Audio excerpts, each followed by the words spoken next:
नमस्कार दोस्तों, आप सभी को। तो देख सकते हैं मैं अभी किचन में हूँ। बच्चे सबके लिए थोड़ा मैगी बना दूंगी। इधर बैठे हैं लोग, देख सकते हैं। दोनों रात भर सोए भी नहीं हैं। मेरा बेटा को भी सर्दी जुकाम हो गया है, बुखार भी। रात को दोनों सोते नहीं हैं। तो इन लोगों को मैगी खाने का मन किया तो मैं अभी मैगी बना रही हूँ। तेल गरम हो गया है, देख सकते हैं। अभी डाल दूँगी मसाला को।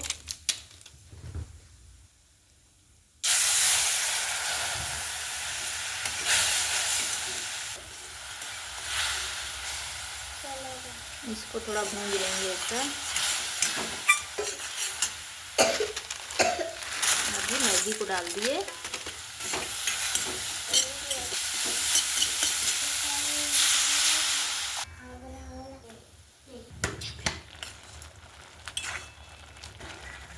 बन गया मैगी, देख।